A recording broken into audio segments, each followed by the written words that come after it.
all these industries, as we put it, the chemical and the manufacturing industry, even though they complied fully to any regulations that are provided by the government, they may still be impacting, they may be still putting an impact or some burden to the environment. So that's the concept of sustainability. So the challenge right now is how industries can transform to include sustainability inside their decision making. For example, it could be something as simple as the fuel they use to generate energy within their processes. So if they're using fossil fuels, what are they doing to capture the carbon or the greenhouse gases that are coming from their stacks? And how much is going into the decisions that they make over select material A and material B, for example, looking at the life cycle impacts of these materials. So these are the challenges that are facing the industry right now, and they are at facing a dilemma as well, because the public is looking into I would say the public has improved tremendously. The global community now accepts that we are facing this global challenge together, and climate change is something that is real. But then industry is at a turning point where it's still balancing cost and putting in efforts towards sustainability.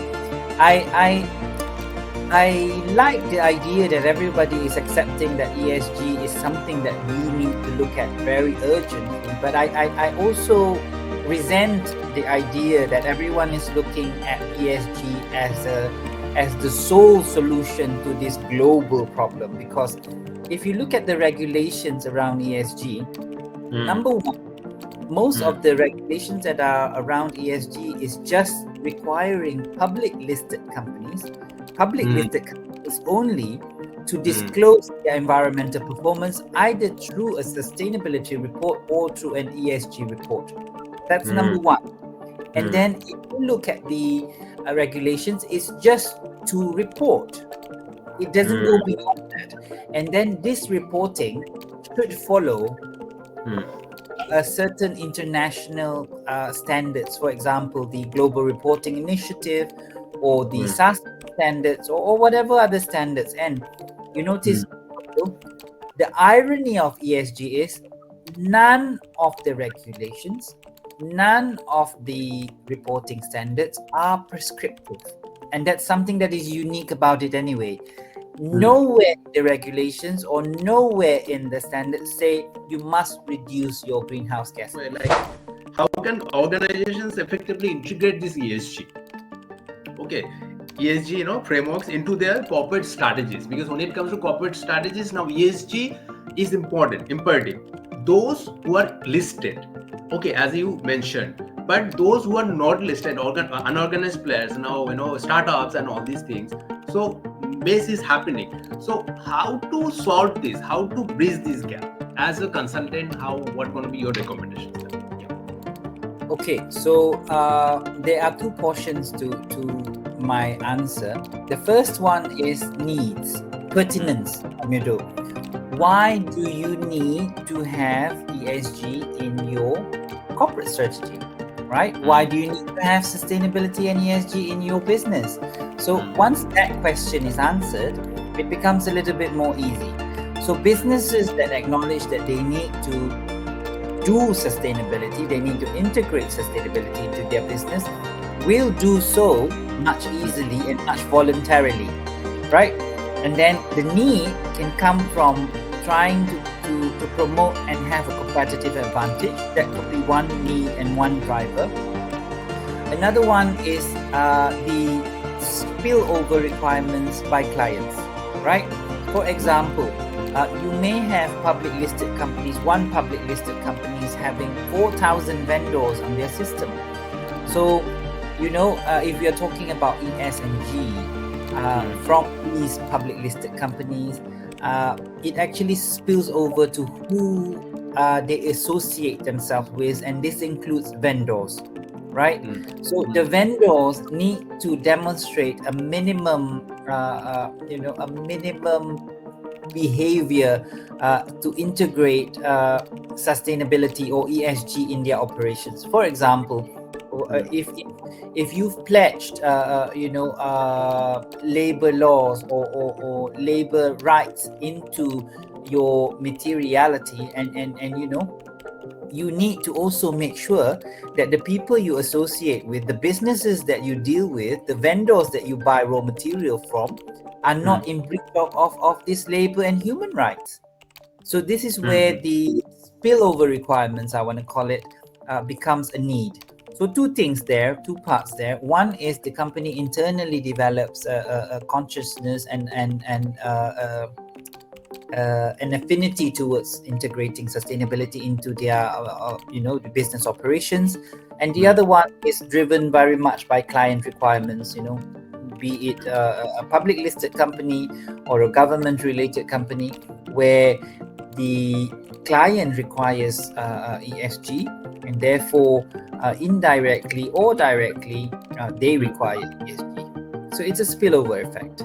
So these are the two happening, and this is the ones that are driving companies to integrate ESG into their corporate strategy. Now, as for the how, I feel that when you are talking about smaller organizations, I always recommend them to start with something they can count, something they can feel, which is the GHG emissions. So as they transition themselves towards a lower carbon company, or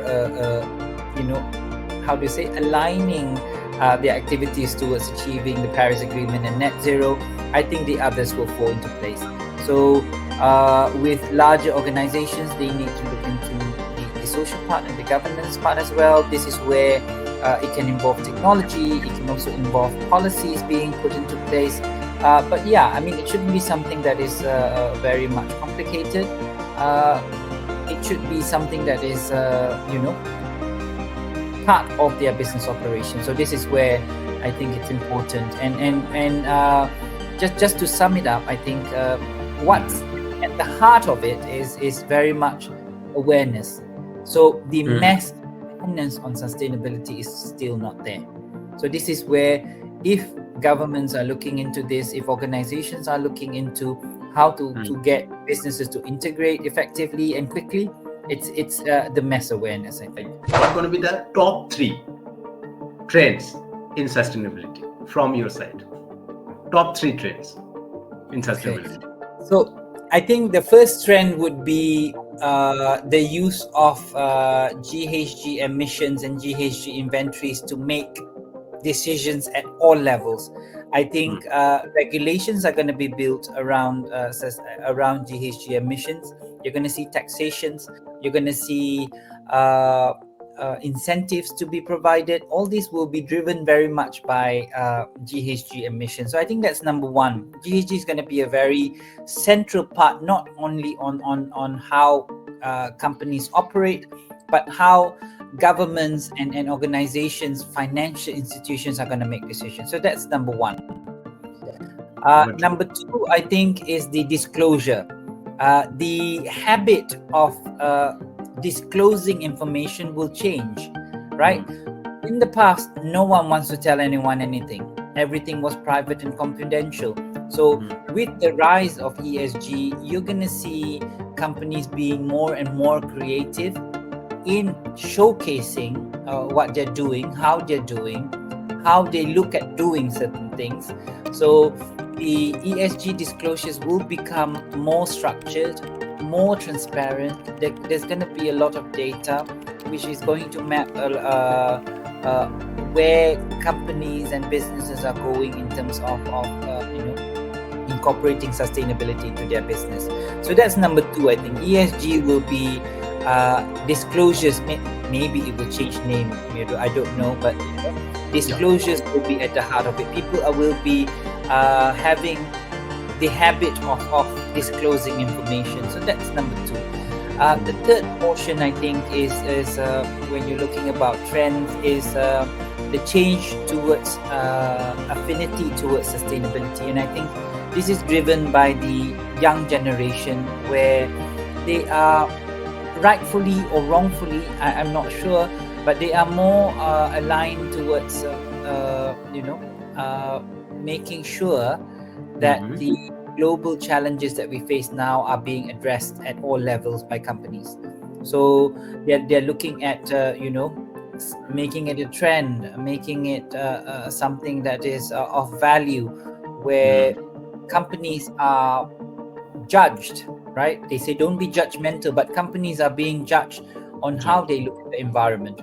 So I think this is the three trends that is going to be determining how the world will function in the future.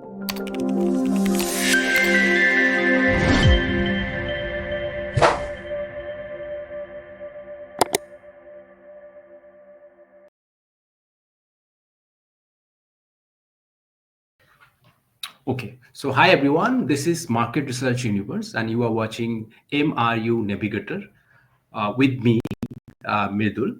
And today we are going to discuss going to be very important topic, which is sustainability and the importance of sustainability and application of sustainability in different sectors, which includes the automotive, includes the chemical, and healthcare and other sectors.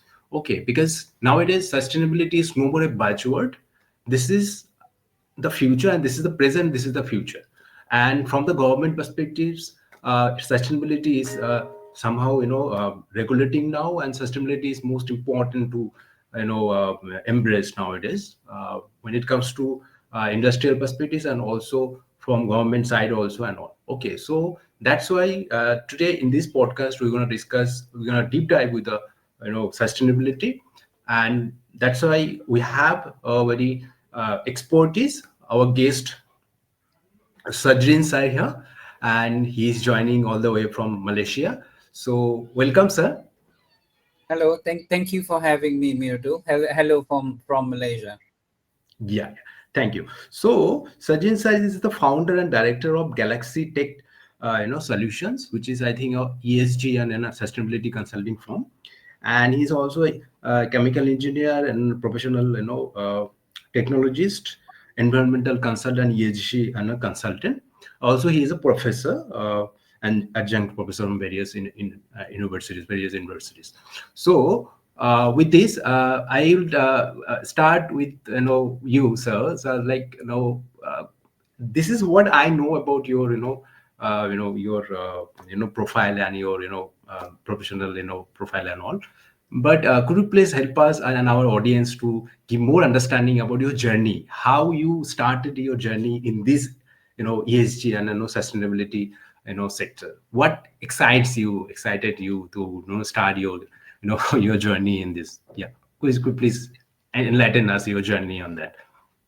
All right. Thank you, Mirdul, for the question. I enjoy talking about my journey because I feel that it's been quite a fruitful journey and quite a colorful journey for me. I graduated from the University of Malaya up in Malaysia as a chemical engineer. So I'm a chemical engineer by profession.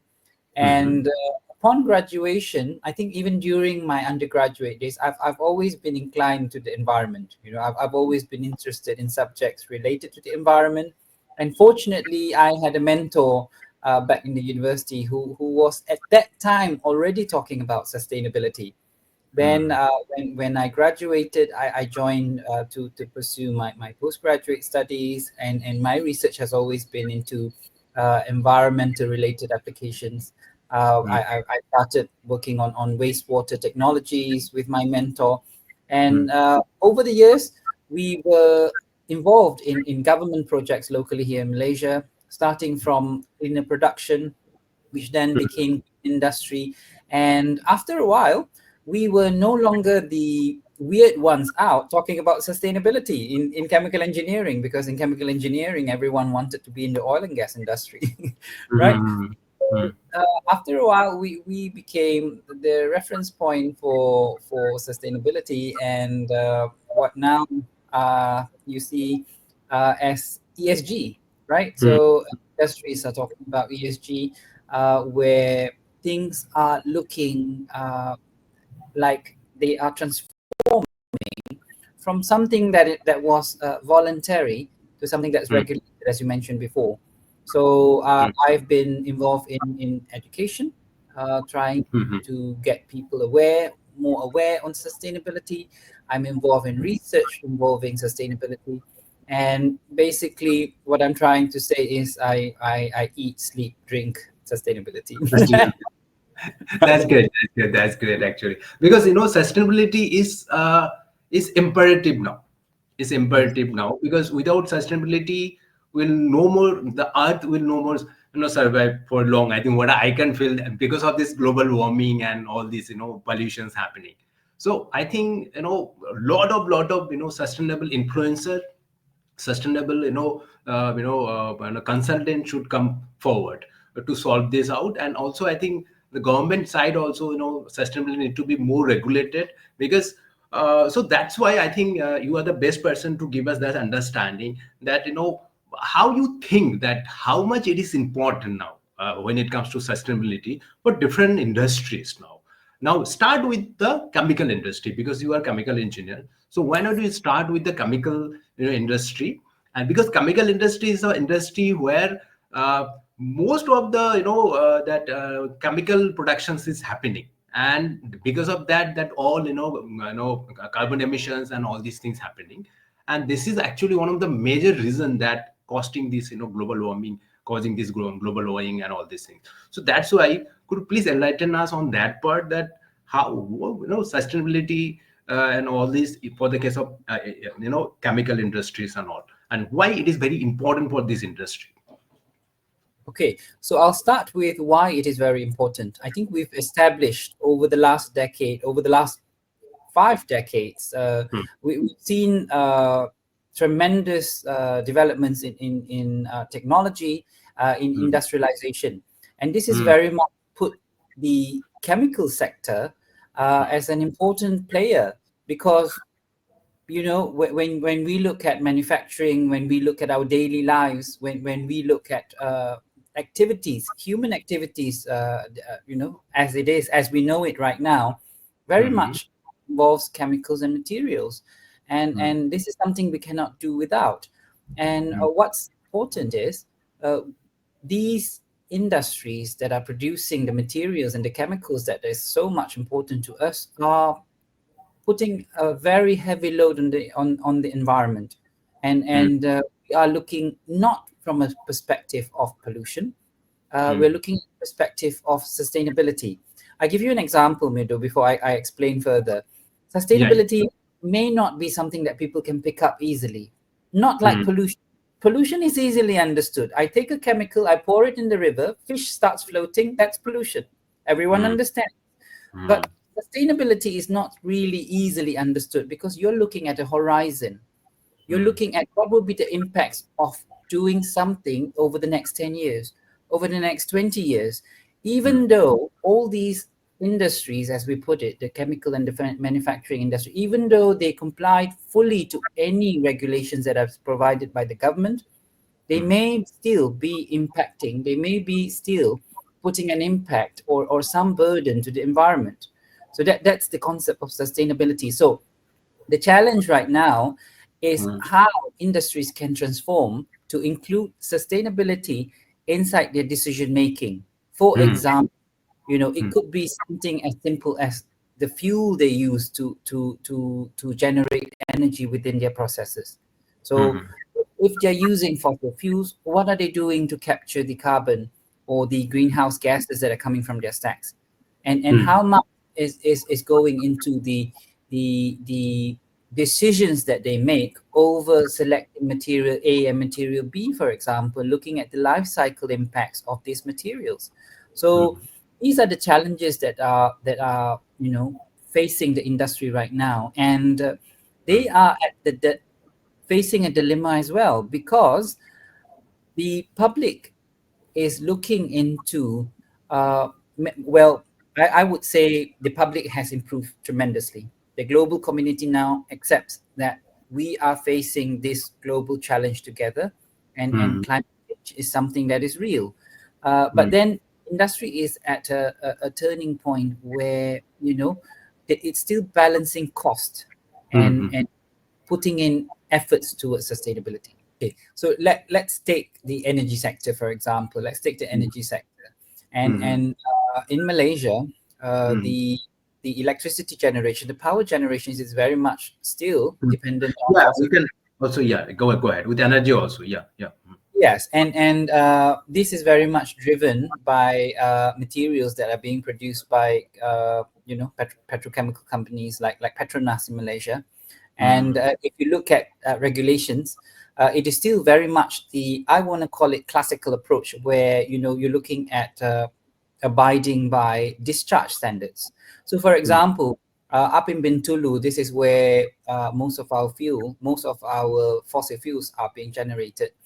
There have been changes. There have been positive changes. For example, in Malaysia, we're starting our first carbon capture projects, which will be, I think, up and running by the year 2026, and this is at capturing at the natural gas producing sites, where they're capturing the venting of the carbon dioxide and the other greenhouse gases.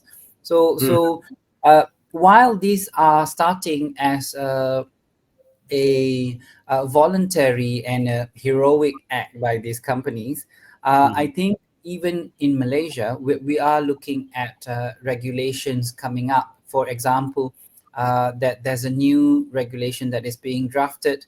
It's called RUPIN, RUUPIN, and that translates to the national legislations related to climate change. And this is coming up. And we know up in Europe, everyone is talking about the carbon border adjustment mechanism, which requires industries to actually factor in cost of their emissions, as CBAM credits.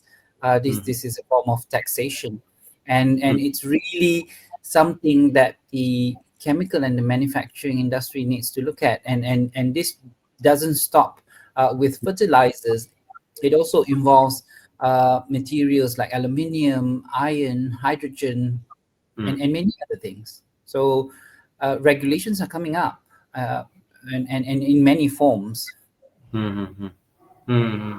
So, sir, in when it comes to renewable and energy and a renewable energy sector, so here, like conventional energy, because of that, most of the carbon, because of more of their like suppose conventional is like thermal power plants and all.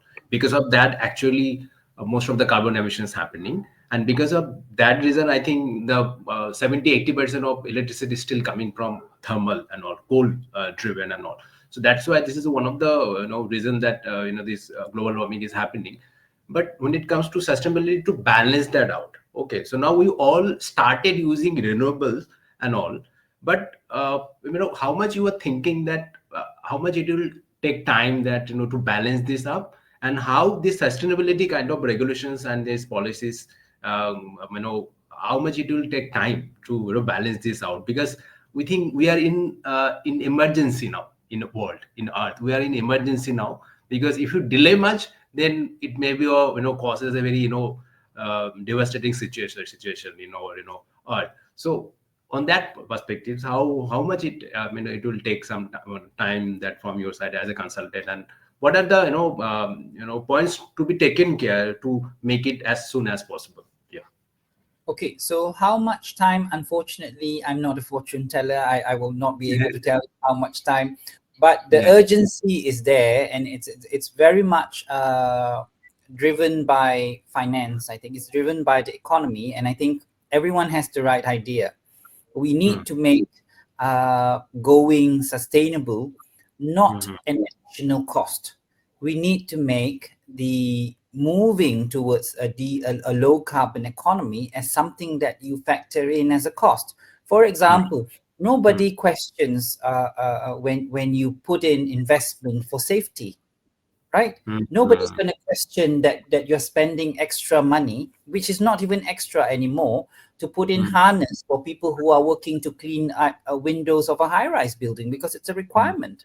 So I don't know how fast we can go, but I think a lot of the major players are getting the right idea, where they are looking at cost towards a lower carbon economy as something that is not an extra cost anymore.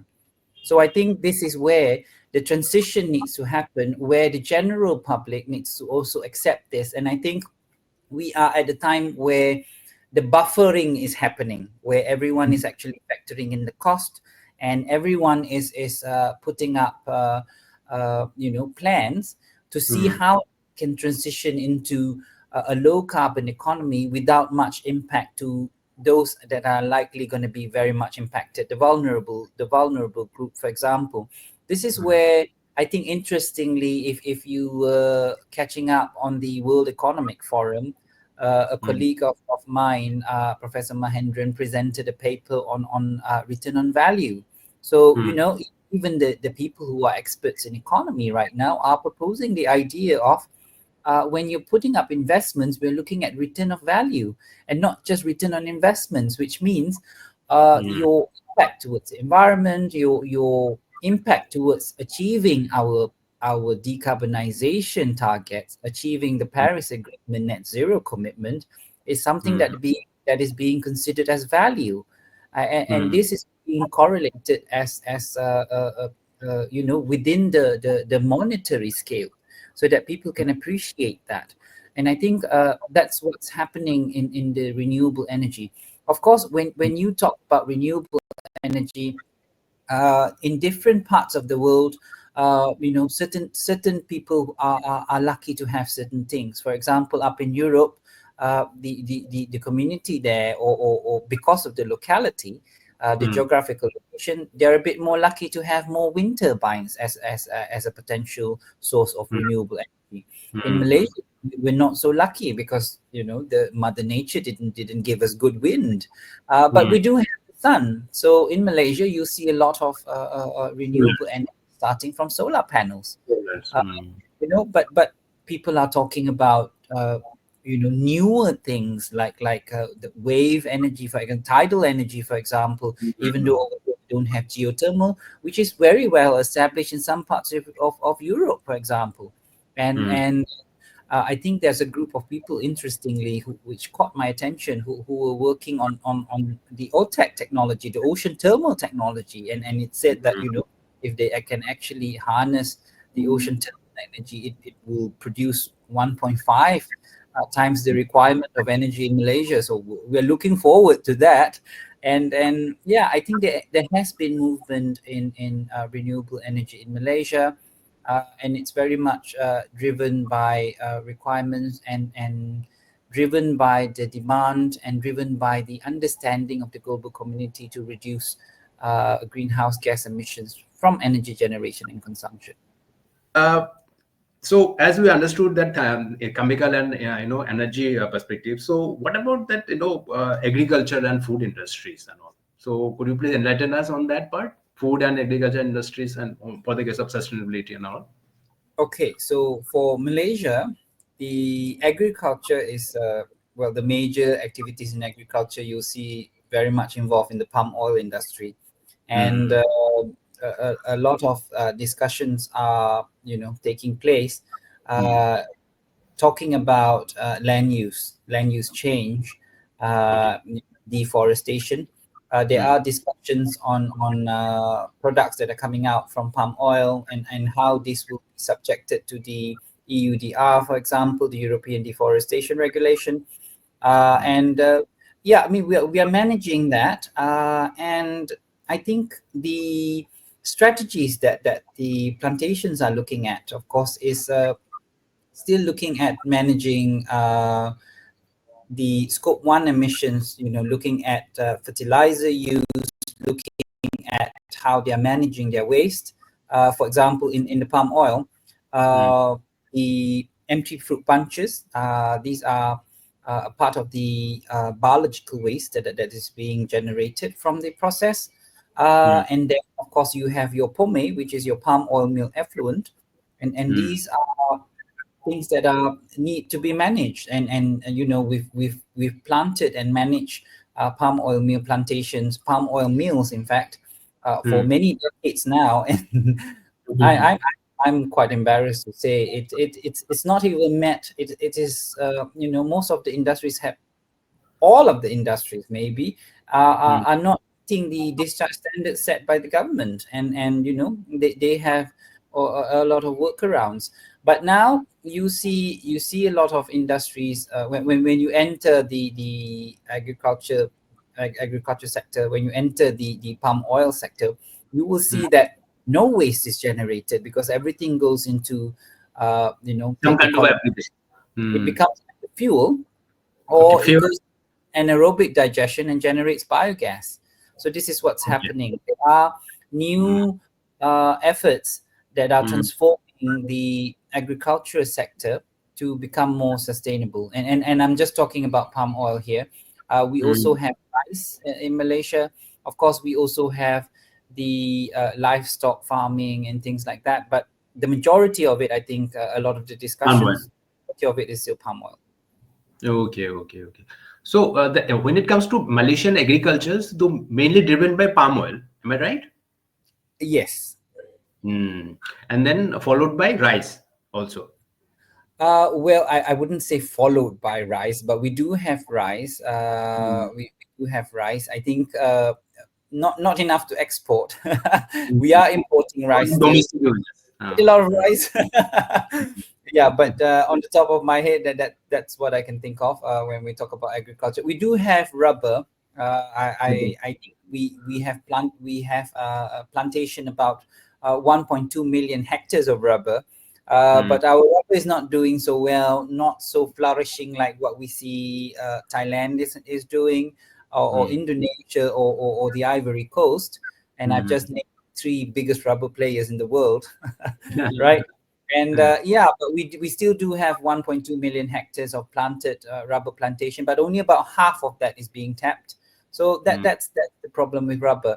I think the others are small produce, where I think the government is looking into, trying to look into food security issues as well. I've heard recently we're looking at poultry production, we're looking at eggs. Hmm. These are the common things that we're looking at. But I think I'd like to also mention, I think, Hmm. the plant-based diet. I myself am a vegetarian for 12 years You already. mentioned, yeah, yeah, yeah. That's very Right? inspiring, in fact. Could you please Yeah. enlighten us how you, when you from the childhood you are vegetarian, or and No, this is my 12th year. This is my 12th year. In fact, it didn't start as as an effort towards sustainability. I Hmm. just woke up one day and I thought that, there's so much violence in the world. I wanted to contribute to not having to Hmm. do anything to live. And Hmm. and I don't not just eat animals. I don't wear them as well. So I've taken out leather from my life.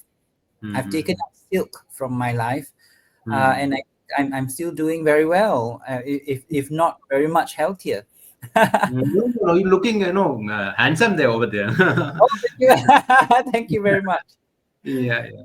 No, now the thing is, now most of, like, our, if you think about that, just to give you another example, which is like a big example, I think we can consider, like, our India is a, crazy about cricket, the cricket game.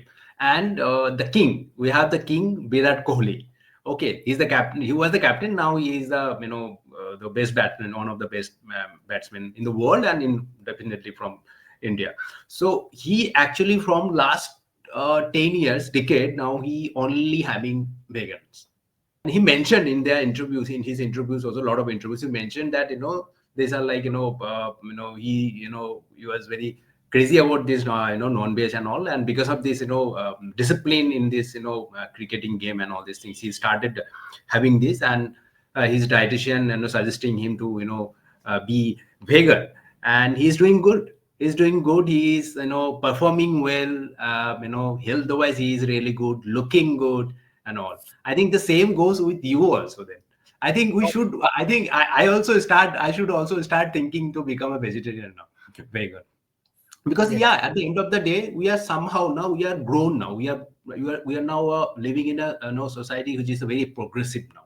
Whereas you're living in 21st century, and very progressive. We should understand that it's no more need to kill, someone to to fill our, stomach. stomach. So I think it's we have a lot of other options actually in the vegans, right? Mhm. So yeah. So thank you that you're inspiring us, and I think through this podcast, a lot of others also get that inspiration. And then I think this is a part that we are contributing. We can. This is how we can contribute this sustainability also in our in our society. What do you say? Yeah. Yeah. So for me, it is something that I don't think about anymore. When people ask me, Um, don't you miss eating chicken or mutton or lamb? yeah, And yeah. I've had to reflect on that a little bit before I answer, because Hmm. uh, why hasn't it been a challenge for me? I mean, I just overnight I just changed my mind, because Hmm. for example, do you have any pet? Do you have a dog or a cat? I used to, but now I'm, in my capital city now, here living here alone. So in my home, I have, and I used Okay. to have a cat also. Yeah, So, yeah. Tell so me now. you would imagine that you would have a little bit of affection over your cat or your dog, Yeah, yeah, yeah. and when you're driving home, you never think, I'm gonna make a curry out of my cat. Hmm. So when you respect Hmm. animals at that level, Hmm. you never think about eating them. I mean, you don't think Yeah. about eating your brother or your sister No, no. or your Hmm. neighbor. Yeah. so so Similar so like that. Hmm. yes, that's how I think it became very easy for me. So I this is just not food. Hmm. Hmm. Hmm. Yeah. Right? Hmm. So we're Yeah. diving a little bit, sorry. No, no, it's totally fine. It's totally fine. We have time, no problem. So yeah, thank you for enlightening us on that part also. But let's come to topic. So now what about the this is also very important sector that after this agriculture and food, this is very important sector, which is automotive sector, automotive and transportation sector. So let's quickly cover this out also. Like, what about the sustainability, challenges in this automotive sectors, and what is your thought process on that, and how to work on that for the case of this automotive and transportations? Well, in the automotive and transportation, people are still not convinced, because starting your car and putting petrol in is so much easier than having Mm, an EV. mm, I drive a BYD Atto, and that's a full electric car.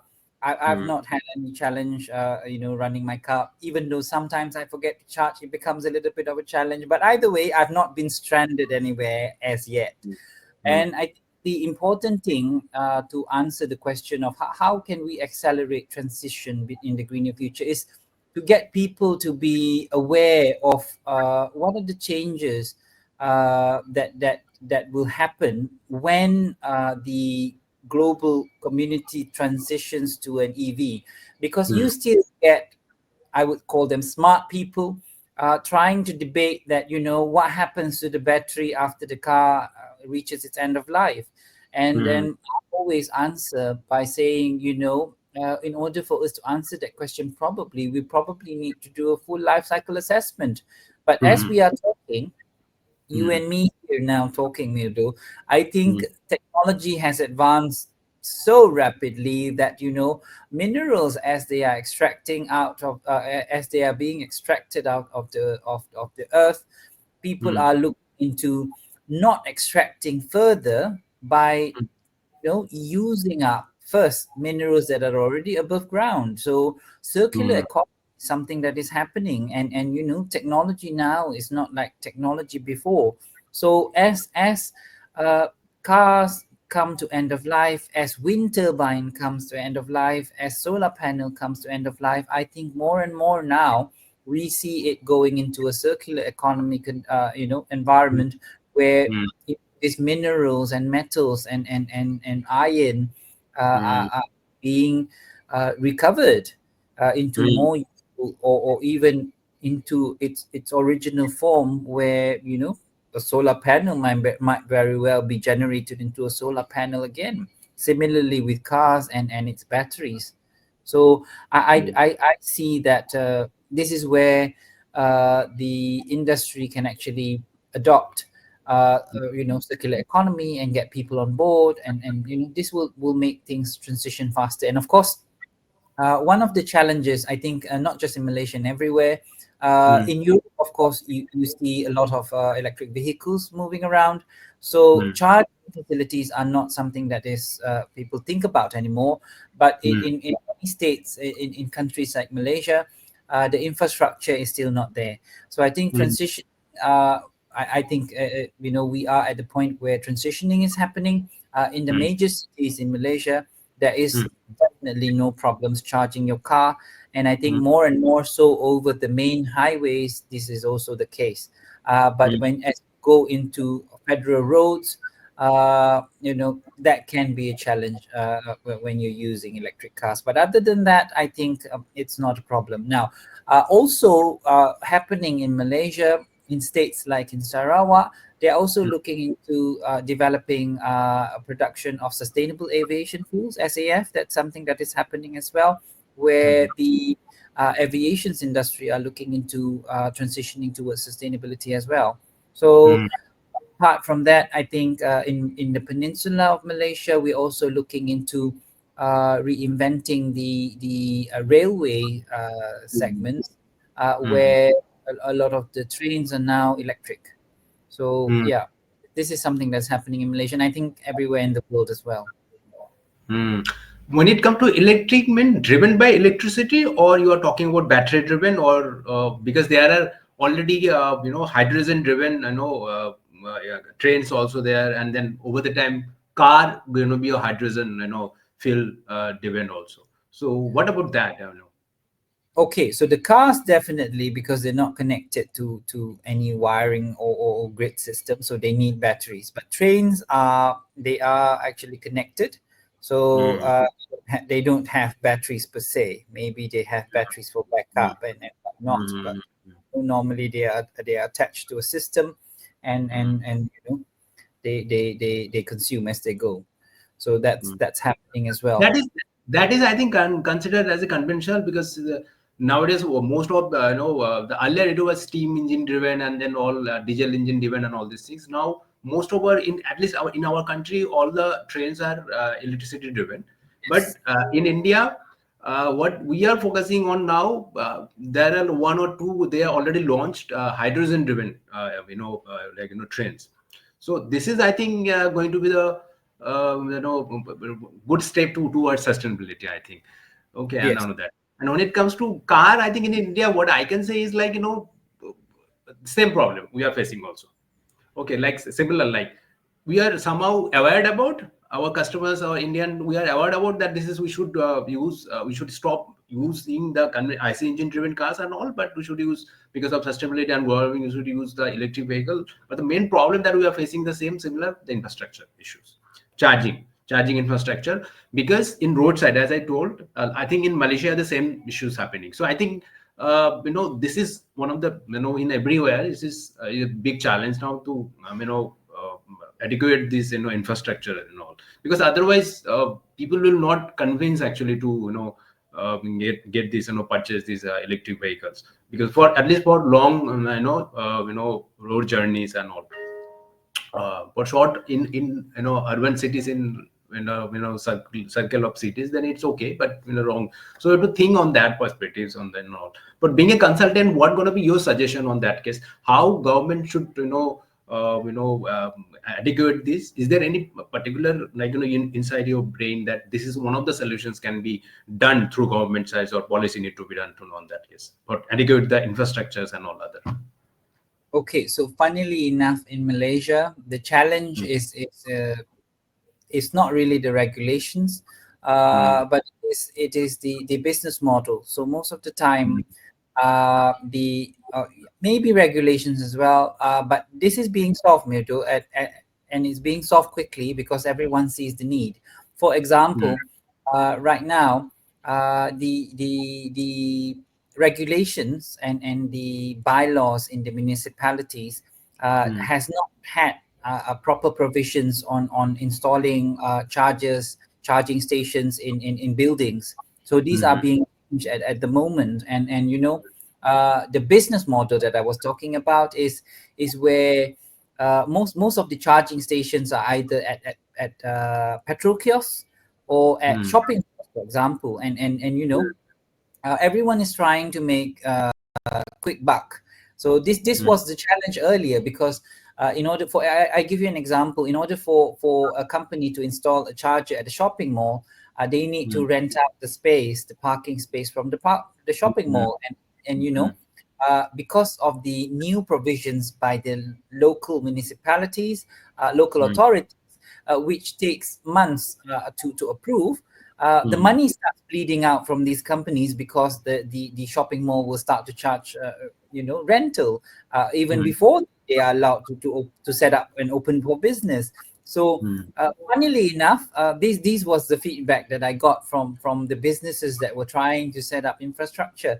But I think from the stakeholders engagement that the government has held, I think this is something that is being solved very, very soon, I think. So and yeah, in the major cities in Malaysia, we almost don't worry about not being able to charge our cars anymore.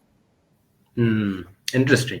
Okay, so let's this is the last industry that we can discuss. Okay, and then we can go ahead with the regulations perspectives, and then we'll conclude that. So what about the healthcare, like healthcare and pharmaceuticals, because this is also very important sector to be considered, because health is wealth.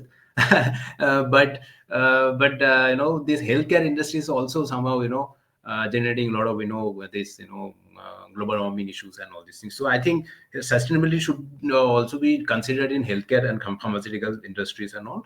So could you please enlighten us on that perspective, healthcare and pharmaceuticals, and what are the challenges they face and what going to be the solutions there? Yeah. Okay, so the healthcare sector is one of those sectors that are very matured, and sectors that are very matured are very hard to change. And then if you look at the education sector, medical education sector, for example, everything is very much well established. Introducing a new element into those frameworks will be something very difficult. But anyhow, I think that the transformation is still happening. But I think, just to put in perspective, right, what we're talking about, and I caveat myself by saying I'm not an expert in the medical, in the healthcare and the pharmaceuticals, but I see the change. For example, it started out when we look at classical movies, even those from Bollywood, India, when the doctors come to inject you with some medicine, the syringe used to be stainless steel and glass, right? And this was something that the doctors need to sterilize after being used. And right now, any syringe is a single-use plastic. Use and throws. Was probably driven at that time for safety reasons, because of having a risk of not properly sterilizing, and then of course convenience, where things can get a little bit rapid, and you need to have things up and running quickly. But I think people are realizing in the healthcare sector as well that all these needs to be balanced, and that there is an impact to the environment. So I think people are looking at it. Like I say, I'm not an expert fully, but over the conversations that I've had, I was lucky enough to be put on a task force by the government of Malaysia with the Academy of Sciences, and we were talking about drawing up the National Planetary Health Action Plan, and this is where I saw discussions, on planetary health being discussed by medical practitioners, and they do realize that this is putting an impact on the environment. And it doesn't stop there. Things are becoming single use, from the personal protective equipment, the PPEs that they're using, as I mentioned just now, the tools that they're using to administer medications and things like that. And this is, I think, something that is going to be changed fairly soon. Sounds good. Okay, so now let's talk about the regulation perspectives. Okay, when it comes to regulations, then I think ESG comes into the picture now. Okay, and I think you're the best person here to explain this ESG. Okay, so could you please, enlighten us and our audience what is about ESG and why it is important now? Okay, And so because companies are now, like, from the government side is also ESG reporting is now a key focus from government sides and all. So think we are laymen here all, and our audience also. So enlighten us with the ESG. What is ESG and why it is important, and why government is focusing on ESG and all. Of course, this is part of the sustainability and all these things, but we wanted to understand from you. Yeah. all right, thank you. So I can talk all day about ESG. Yeah, but I'll try to sum it up real quick for you. So Yeah. ESG is the acronym, of course. It's short for environmental, social, and governance. Mm, So this is actually, I would say, a manifestation of sustainability, a mm, manifestation of how companies can demonstrate and showcase and report their sustainability performance. And when mm, we talk about sustainability, this is actually represented by the actions or the, or how do you say, the management towards environment, and the mm, management towards people, which is represented by the social, and how they conduct their business, which is represented by the governance. So mm, ESG, I I like the idea that everybody is accepting that ESG is something that we need to look at very urgently. But I also resent the idea that everyone is looking at ESG as the sole solution to this global problem. Because if you look at the regulations around ESG, mm, number one, most mm, of the regulations that are around ESG is just requiring public mm, listed companies only to mm, disclose their environmental performance either through a sustainability report or through an ESG report. That's mm, number one. And mm, then if you look at the regulations, it's just to report. It doesn't go mm, beyond that.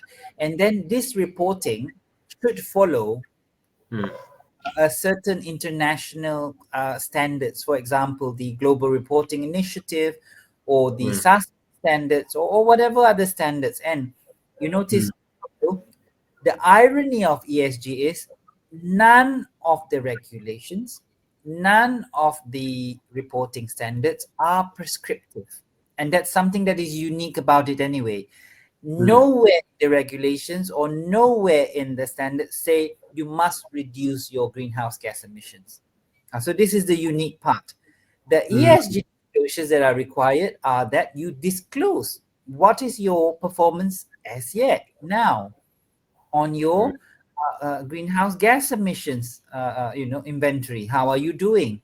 So the idea on ESG is the disclosure part. So this is mm, where I think we are looking at the shift of guardians. So previously you look at regulations and governments as guardians to move and solve the problem.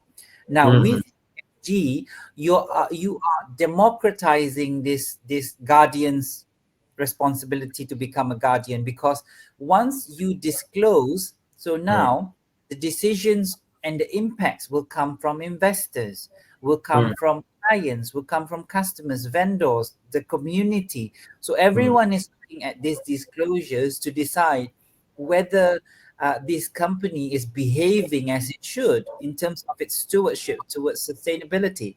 So mm, that's what ESG is all about. It's mm, actually opening up, telling the world how I'm doing, what I'm doing, how I'm doing as yet in terms of mm, sustainability. So people who have attended my talk would hear how I try to analogize what ESG is basically. So I like to compare it to the Cinderella story, right? mm. Yeah, please. Moment I say Cinderella, I think in your mind, Mirdul, you would have said, "Oh, okay, there's Cinderella, there's a prince, there's a Mm, stepmother, and there's a fairy godmother. Somehow, mm, these elements are fixed." So mm, with ESG, it's actually the same.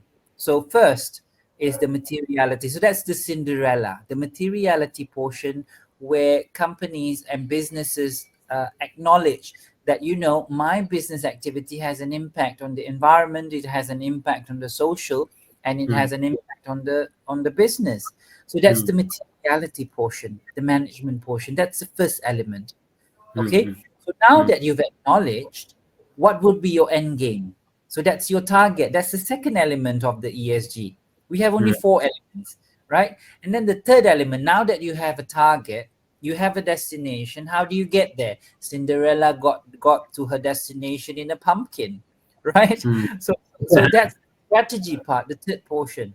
And the fourth portion is something that is simple, and it's how you're doing right now, which is you report how far along you've gone to meeting your targets. And basically, ESG is just about disclosing these four elements for the materiality topics that you've identified. And I think a lot of the talk, a lot of the requirement, a lot of the changes in regulation, a lot of the changes in guideline are just to make things more simple, more understandable, and more transparent. So I have a lot of hope on humanity, and I don't think that there are any malice or bad intentions from the regulators or from the businesses alike in terms of making things more confusing. I think it's not deliberate. Okay, I understand. But here, I think the one thing I can, I can predict is the challenge that is, so like you are explaining this very well, that I understood about ESG and what are the what exactly the challenges and what are the expectations from government side, and there is some gap also still happening in our from government side also, from our side also somehow, and from company side also. Their gap is there. So I think it's no, you are the right person here to explain us how to fill that gap. And I think it's better to ask you like this way, like how can organizations effectively integrate this ESG? Okay, ESG frameworks into their corporate strategies, because when it comes to corporate strategies now, ESG is important, imperative. Those who are listed, okay, as you mentioned, but those who are not listed, unorganized players now, startups and all these things, so mess is happening. So how to solve this, how to bridge this gap as a consultant, how, what going to be your recommendations then? Yeah. Okay, so there are two portions to my answer. The first one is needs, pertinence, Mirdul. Why do you need to have ESG in your corporate strategy, right? Why do you need to have sustainability and ESG in your business? So once that question is answered, it becomes a little bit more easy. So businesses that acknowledge that they need to do sustainability, they need to integrate sustainability into their business, will do so much easily and much voluntarily, right? And then the need can come from trying to promote and have a competitive advantage. That could be one need and one driver. Another one is the spillover requirements by clients, right? For example, you may have public listed companies, one public listed companies having 4,000 vendors on their system. So, if we are talking about ESG from these public listed companies, it actually spills over to who they associate themselves with, and this includes vendors, right? So the vendors need to demonstrate a minimum, a minimum behavior to integrate sustainability or ESG in their operations. For example, if you've pledged, labor laws or labor rights into your materiality, and you need to also make sure that the people you associate with, the businesses that you deal with, the vendors that you buy raw material from, are not in breach of this labor and human rights. So this is where the spillover requirements, I want to call it, becomes a need. So two things there, two parts there. One is the company internally develops a consciousness and an affinity towards integrating sustainability into their the business operations, and the other one is driven very much by client requirements, be it a public listed company or a government related company, where the client requires ESG, and therefore indirectly or directly they require ESG. So it's a spillover effect. So these are the two happening, and this is the ones that are driving companies to integrate ESG into their corporate strategy. Now, as for the how, I feel that when you are talking about smaller organizations, I always recommend them to start with something they can count, something they can feel, which is the GHG emission. So as they transition themselves towards a lower carbon company, or how do you say, aligning their activities towards achieving the Paris Agreement and net zero, I think the others will fall into place. So with larger organizations, they need to look into the social part and the governance part as well. This is where it can involve technology. It can also involve policies being put into place. But yeah, I mean, it shouldn't be something that is very much complicated. It should be something that is, part of their business operation. So this is where I think it's important. And just to sum it up, I think what's at the heart of it is very much awareness. So the mass awareness on sustainability is still not there. So this is where, if governments are looking into this, if organizations are looking into how to get businesses to integrate effectively and quickly, it's the mass awareness, I think. Got it.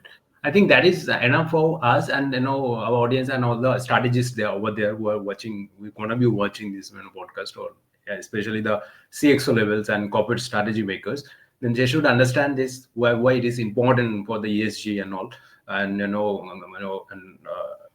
coming up with your corporate strategies, including ESGs and all. But there is another important topic to be covered quickly. Just I'm not going to take so much of time.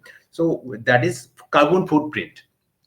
Okay, carbon footprint calculation, and another is greenhouse gas interventions. So what do you want to say about this part? Carbon footprint calculations and all this, because why this is important and how to get into this. Yeah. Okay, so when we talk about problems related to sustainability, when we talk about climate change, we always associated ourselves with global warming, sea level rise, glaciers melting. All these are big problems which movies are made of, Mirdul, right? But I think the concepts that people are not grasping is that the things that are within our control to actually solve and mitigate and reverse these problems even is just managing our greenhouse gases. And this is, again, I'm going back to awareness. I'm talking about carbon literacy, where people are not having that horizon thinking. And this is where I want to go back to what I said earlier on, where pollution is very much easily understood. Where else, when we're talking about greenhouse gases, is something that not so easily understood, because something that is occurring much, much later. You don't feel guilty, Mirdul, when you start your car, do you? Right? And you are putting up these gases into the atmosphere, which are contributing directly towards climate change.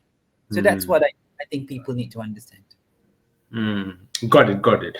Okay, so this is going to be the last section, and then we're gonna wrap up. So yeah, so this is the technology and then now future trends in sustainability. Okay, so when it comes to technology, of course, the one questions we can't avoid is AI, artificial intelligence, and this artificial intelligence is everywhere, and it is just revolutionizing the every industries and transforming every industries actually, starting with Gen AI to over the time it's going to be AI agents and all. Lot of things is coming and all these things. So now enlighten us on the technological perspectives of this, or future trends of this. I know for sustainability. So what are the technologies that are going to be there, and and all, trends, future trends going to be there in sustainability. You can touch with this AI and blockchains and IoTs and all these things. Yeah.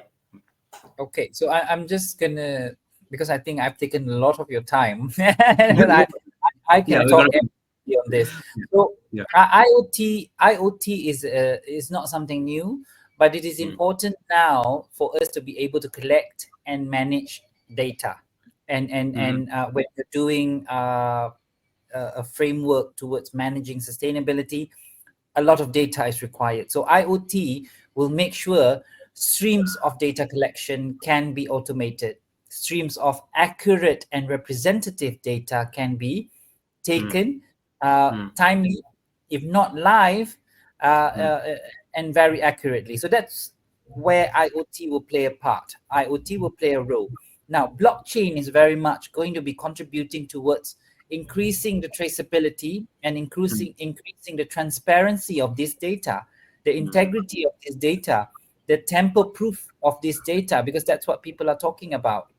And AI will come in between to make sure that this data is going to be assessed, is going to be analyzed, and it's going to be put to full use towards one, making decisions towards increasing efficiencies in processes, and then even you're talking about predictive models being developed by AI these days, and having blockchain and IoT together, coupled together, you're going to have a lot of opportunities for data streams to be coming in, and I see this is going to be an important part towards how sustainability is going to be managed in the future. So for example, you look at the requirements for the ESG reporting now, where people are talking about the IFRS S1 and S2 format reporting, the uh, sustainability related financial disclosures and the climate related financial disclosures, where there are requirements to do a step we call scenario planning, and this is a step that's going to be complementing the materiality assessment, and you're looking at putting in models to see how the world will change as it transitions towards a low carbon economy, and this is where AI and IoT will play a big role. For example, we need data, we need models to see as the world change towards lower carbon economy, or not, when we are following a different path or different trajectory. How is it going to put the company to risk in terms of climate, global warming, in terms of flood, in terms of drought? So these are the kinds of things that I think is going to be the future trend in sustainability, or even in sustainability reporting. Okay, that's making sense actually. And so let's before we just conclude, could you please just give give us some kind of understanding on from your side, like what going to be the top three trends in sustainability from your side? Top three trends in Okay. sustainability. So I think the first trend would be the use of GHG emissions and GHG inventories to make decisions at all levels. I think regulations are going to be built around GHG emissions. You're going to see taxations. You're going to see uh, incentives to be provided. All these will be driven very much by GHG emissions. So I think that's number one. GHG is going to be a very central part, not only on how companies operate, but how governments and organizations, financial institutions are going to make decisions. So that's number one. Number two, I think, is the disclosure. The habit of disclosing information will change, right? In the past, no one wants to tell anyone anything. Everything was private and confidential. So with the rise of ESG, you're going to see companies being more and more creative in showcasing what they're doing, how they're doing, how they look at doing certain things. So the ESG disclosures will become more structured, more transparent. There's going to be a lot of data which is mm, going to map uh, where companies and businesses are going in terms of incorporating sustainability into their business. So that's number two. I think ESG will be disclosures. Maybe it will change name. I mean, I don't mm. know, but Yeah. disclosures will be at the heart of it. People will be having the habit of disclosing information. So that's number two. The Mm, third portion, I think, is when you're looking about trends, is the change towards affinity towards sustainability, and I think this is driven by the young generation, where they are rightfully or wrongfully, I'm not sure, but they are more aligned towards uh, making sure that mhm, the global challenges that we face now are being addressed at all levels by companies. So they're looking at making it a trend, making it something that is of value, where mm. companies are judged, right? They say don't be judgmental, but companies are being judged on how Judge. they look at the environment. So I think this is the three trends that is going to be determining Mm. how the world will function in the future. Yeah, that's pretty much helpful for us. In fact, for me also, because I'm also consultant in market research, so this is gonna help me also, and of course my audience and CXO levels and corporate strategy makers going to get this, understand these trends. And this is the last question to you, and this is a little bit different from the academic sectors because you are also academician, okay? And what you suggest to the next generation or young professionals or maybe students, if they wanted to get into the sustainable sector or maybe want to become sustainable consultant and all, then how you suggest them how to start to become this, how they can start their career, and what is the future scope from your side? Because all what you have discussed is actually understanding the trends, understanding the potential. Of course, over the time it will be the future is potentiality is very high on when it comes to sustainability and all, because there is no other options for us. That's why this is regulating and all these things. But from your side, because you are also a professor and academician, so what your suggestion to the student or young professionals for this sector if they wanted to start their career? Yeah. Okay, so my answer to that question is something that is going to be relevant now, Mido, Yeah. because when we talk about sustainability and ESG, I would not say that this is something that is overly new, but this Mm, is not something that is normal and old yet. So mm, for young individuals who are starting their career and wanting to go into sustainability, I think looking at picking up some skills, some extra mm, skills on report writing, especially when you're talking about developing ESG disclosures, getting up to date on the current regulatory requirements on this reporting, mhm, get your hands dirty on how to develop GHG mm, inventories. These are additional skills, if not mandatory skills that are already in your formal training when you're doing your degree or master's or PhD or whatnot.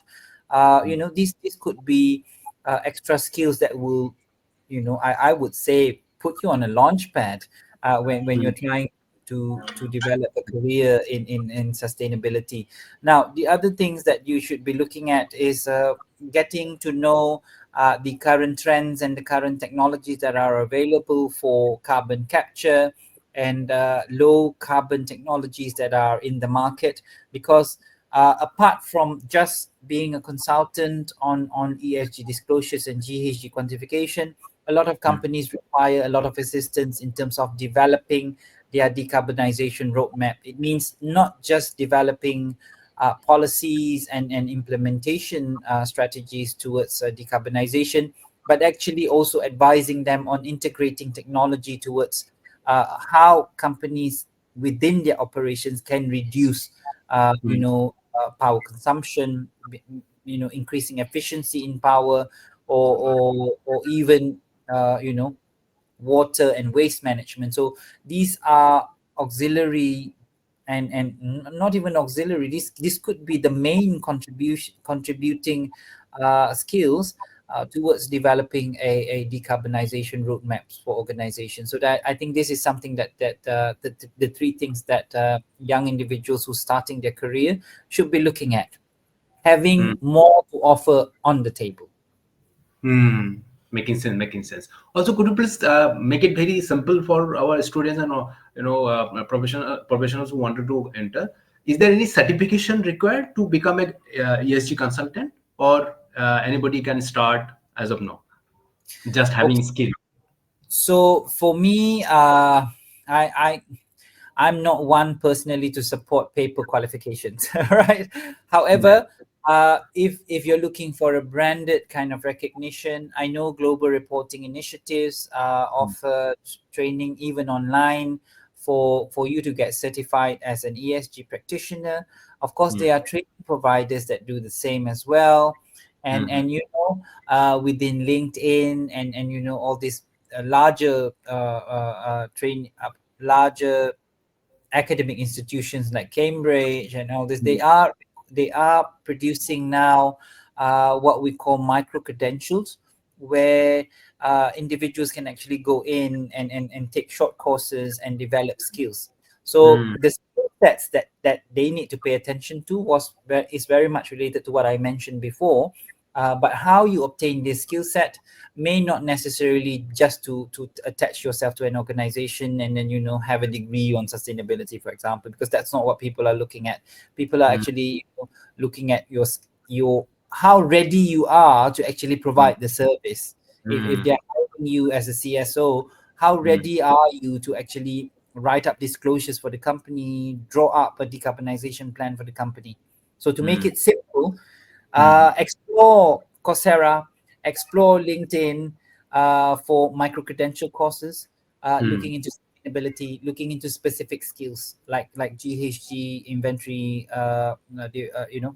developing GHG inventories, and those kinds of skills. Very important. Okay, making sense. That's going to be very helpful to our audience and of course the young professionals. And last, let we come. I know we're gonna come into the end of this podcast, and before just you can mention if you, because I know you are a ESG consultant, also you are running your own farm. Okay, so just could you please just give our audience about the some sort of a website and how they can connect with you, get in touch with you if they wanted to. Yeah. Okay, so I'm honored that you're giving me that opportunity. So I'm quite active on LinkedIn. So if you want to connect with me on LinkedIn, my name is Rajesh Azrin Shah, without the TS, without the technologist there. So you can just search me up on LinkedIn. Do connect with me. Don't just follow me. Do connect with me so that I'll see what you're doing as well. On LinkedIn, I did start. I'm not very diligent, but I did start a newsletter, and I'm calling it Sustainability Speaking. Sustainably speaking, yeah. So do subscribe to that as well. And if you do have questions on sustainability, ESG, do reach out to me. I'm very, very happy to talk. And as you can see, if anything, you need to just give me more time to talk. Yeah, I understand. And I think I was one of the subscriber of your newsletter or sustainability newsletter, and you are generating like very action like knowledgeable content there. I think this is gonna somehow influencing us when it comes to sustainability and all. Thank you, Sajrin sir. It was a very impactful session of student talk with you. A lot of is very resourceful. A lot of informations we gathered, and definitely this is gonna help to our audience also for their strategy making and all. Okay, so with this, thank you, sir. Thank you so much, and thank you for your time. Yeah, thank you. Thank you, Mirdul, for having me on. My honor. Yeah.